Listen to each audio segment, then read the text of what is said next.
সম্মানিত দর্শক মণ্ডলী,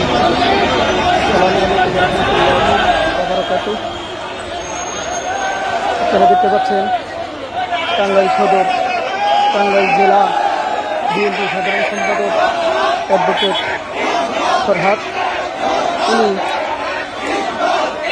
বিএনপি ভাইস চেয়ারম্যান জনাব তারেক রহমানের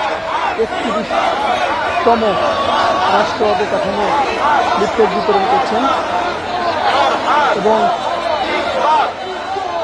তিনি টাঙ্গাইল সদর ৫ আসনের বিএনপির ধানের শীষের মনোনয়ন প্রত্যাশী।